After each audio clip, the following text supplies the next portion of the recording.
The virtual landscape of VRChat is full of interesting creatures from all walks of life, ranging from the weird to the downright adorable. Today I shall be speaking of the most commonly seen species found in these instances. These are true facts about the Hoomin Bean. Despite being the most numerous in the virtual realm, the VRChatian Hoomin Bean comes in a wide variety of subspecies and offshoots, ranging from an incredibly small size, 5 to 7 apples tall, to roughly 17 stories high. Although each range across multiple dimensions, they all seem to stick to a basic format of achieving a certain level of cuteness that is particularly impossible to compare to anything that wouldn't be within itself withheld from the jurisdictions of senile grandmothers baking chocolate chip cookies and feeding them to babies. Diverting from that, and going back to the cuteness factor, they seem to bring out a sort of irresistible urge from normal humans to pet them uncontrollably, whilst vocalizing in various manners that would equate to petting and baby-talking small adorable animals.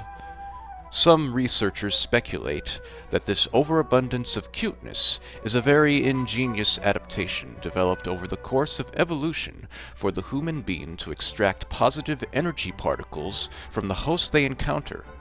Upon absorbing these particles from the head pats they are given, the Hoomin Bean then somehow converts them into carbohydrates that help keep them alive through the process that is similar to how our bodies naturally break down and absorb sugars for nutrients.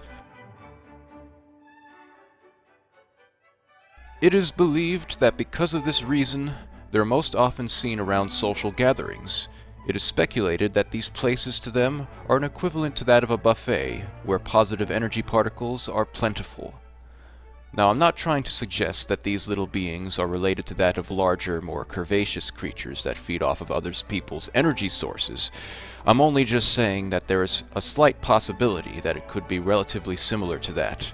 Maybe a distant relative from a lineage that branched off long ago? Who knows? After all, this is all just speculation, and I could just be talking out of my ass at this present time. But I digress. These little beings can be found as far as the grasslands to the seas, to the urban expanses of cities, to the humid mucky swamps of various jungle instances. Some have even been spotted in abandoned car lots playing patty cake and hopscotch, as well as booping each other on their noses. In many anecdotal studies, it is noted that the Hoomin Bean expresses a heightened level of friendliness and affections to its own kind, cuddling, nuzzling, booping, lazing about in the grass until falling asleep. They appear to be very social creatures compared to that of various primates and other existing animals of the world. They appear to not be fearful of other species they encounter. In fact, they seem more than happy to welcome other creatures into their tribe, either as a discreet way of obtaining more positive energy particles, or to genuinely make a new friend, or both actually. There's seemingly no immediate danger being in close proximity to these beings. However, after my personal experiences during my field research, I suggest giving as many head pats as you like, but be cautious, as it's been reported that too much exposure to the overwhelming cuteness of these creatures can cause someone to experience extreme cases of medical conditions similar to that of type 1 and 2 diabetes. I've become so overwhelmed with how adorable the Hoomin Beans are that I almost succumbed to the diabetes tenfold. Luckily, my connection timed out and my blood sugar levels were then saved to flow normally for another day.